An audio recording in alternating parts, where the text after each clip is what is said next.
El test de Bender es uno de los test que tiene una dinámica muy interesante, no solo por los aspectos proyectivos y de personalidad, los indicadores neurológicos que a veces nos puede proporcionar, sino también porque tiene un enfoque proyectivo simbólico que es interesante.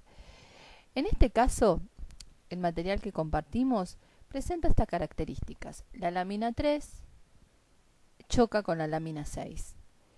Más allá de lo que signifique la tendencia al choque, si lo tenemos que encuadrar, digamos, dentro de los aspectos conceptuales formales del test de Bender, esta característica gráfica se encuadraría dentro de lo que conocemos como colisión. Ya no es una tendencia porque no es que se acerca al campo, sino que directamente contamina e interfiere con el trazo la lámina que tiene en este caso al lado. Ahora bien, esto podría haber sucedido en cualquier lámina, por eso a veces es significativo como los cambios de secuencia o los cambios de resolución gráfica, porque a veces viene con un determinado tamaño y de repente o aumenta o disminuye, se producen en determinadas láminas. Hay láminas en el test de Bender que tienen un valor simbólico particular. La lámina A, que generalmente nos permite ver la adaptación general y la ansiedad situacional, el monto de ansiedad situacional. La lámina 1, que nos permite evaluar un poco la estabilidad emocional. Muy significativamente, siempre la lámina 3, que fíjense que es como una flecha, entonces también nos permite evaluar un poco la agresividad. Esto en doble sentido. Por un lado, el estado pulsional interno, el estado de agresividad mayor o menor que la persona pueda tener en su interior.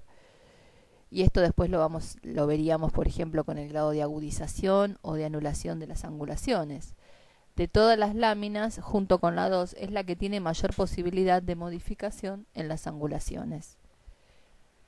Por otro lado, la presencia del punto. El punto, pese a que parece ser algo sencillo, conceptualmente y gráficamente requiere de la motricidad fina y justamente en lo evolutivo es uno de los últimos logros, generalmente cercano a los 10 años, de realizar. Por eso, justamente cuando aparece la imposibilidad de realizar un simple punto y se hacen puntos rellenos o círculos, espirales y otras características que se estudian en los fenómenos de retrogresión en el Bender, ya nos está hablando de un funcionamiento un poco más primario o más primitivo, que de acuerdo al contexto del gráfico de la batería y en el caso del Bender del resto de las figuras reproducidas, uno va a interpretar en un sentido más o menos patológico.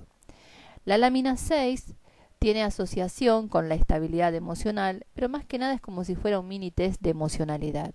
Así la horizontal, la sinusoide horizontal da cuenta de la afectividad que el sujeto da y cómo se siente en relación a esa expresión afectiva en relación al ambiente.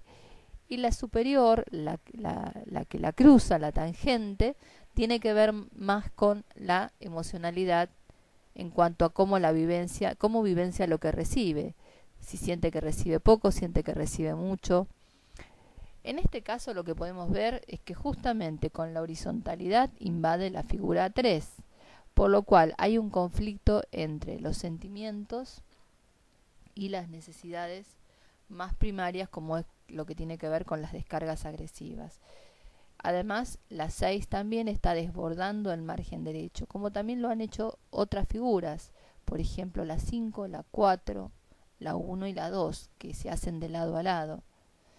También es significativo, entonces bueno, esto nos está dando cuenta que hay bastante conflictiva emocional e instintual. Por otro lado, también es llamativa la disminución de la figura 7-8, cómo pasa de un tamaño más grande a un tamaño más pequeño. Esto nos habla de una fuerte impulsividad y habría que ver si no habría cierta labilidad emocional.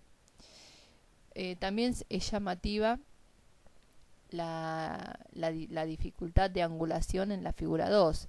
Hay figuras que están más verticales, otras más horizontales, por lo cual seguimos diciendo también que lo emocional está presente.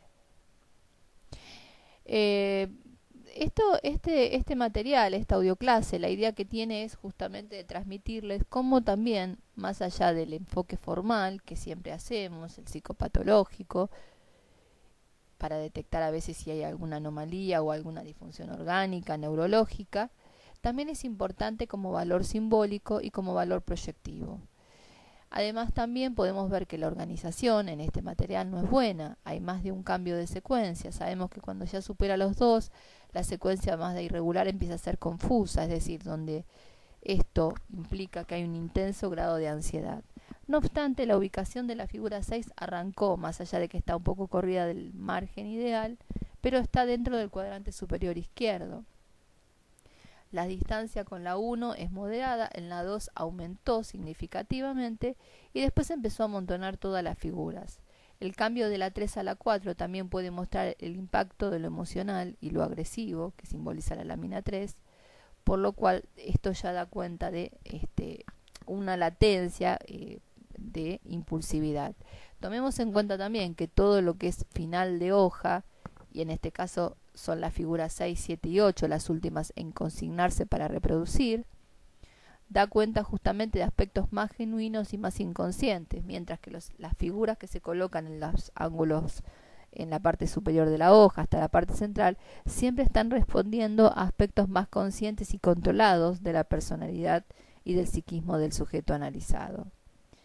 En este caso, entonces, esto es un accidente gráfico, esta invasión, que más allá de que desde el valor psicopatológico al darse una sola vez no revistiera en la escala de psicopatología que es del Bender, digamos, un valor patológico no mayor a 4, cuando hay máximo de 10, en este caso lo que podemos decir es que hay un valor simbólico importante. Esto nos abre la hipótesis de pensar, bueno, en el resto de la batería, cómo está dándose esta situación, este nivel de agresividad latente que tiene esta persona y esta dificultad obviamente de adaptación en las relaciones interpersonales.